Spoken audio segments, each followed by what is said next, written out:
So the Ticats win 51-8. How shocked are you?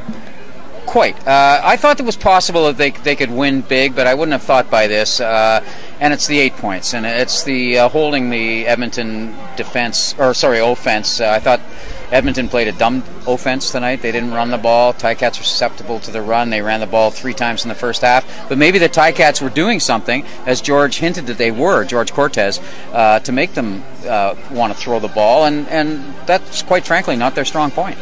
Big turning point in this game, end of the first half. D-Webb gets a punt block, return for a touchdown by Bakari Grant. It was a huge swing in points and momentum. Yeah, it certainly was, and that's the kind of thing that hasn't been happening in that 5-game losing streak. And as you pointed out, and it happened before this, D-Webb has played extremely well at least the last 3 games. You say it's 4 or 5, and I haven't been at all of those games, but I thought he made a huge difference. But I think if you're looking at the one thing that made a difference, it had to be the 2 guys they brought in on the defensive line, Pegues and Torrey Davis. And if you may not be able to find that out specifically, but I thought Pegues in the first half made a huge difference, just with the rush on a quarterback that was having trouble throwing the ball and wouldn't run for some reason.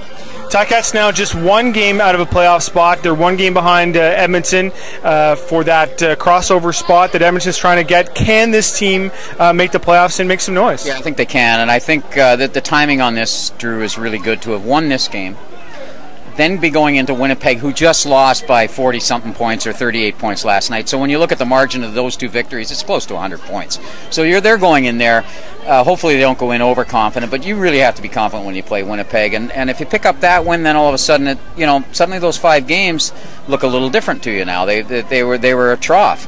Right now, it's just 1 win. But if they follow that up with a Winnipeg, then all of a sudden, Winnipeg victory, then all of a sudden you got something, and then you're coming home the following week. And you better beat Winnipeg, because you're playing Montreal at home the following week. Make sure you check out the Scratching Post blog for all the post-game reaction. We got some video there from Henry Burris, from George Cortez, and Monday's Spectator will feature a story from me and also columns from Steve Milton and Scott Riley. Reporting for the Hamilton Spectator from Ivor Wynne Stadium with Steve Milton, I'm Drew Edwards.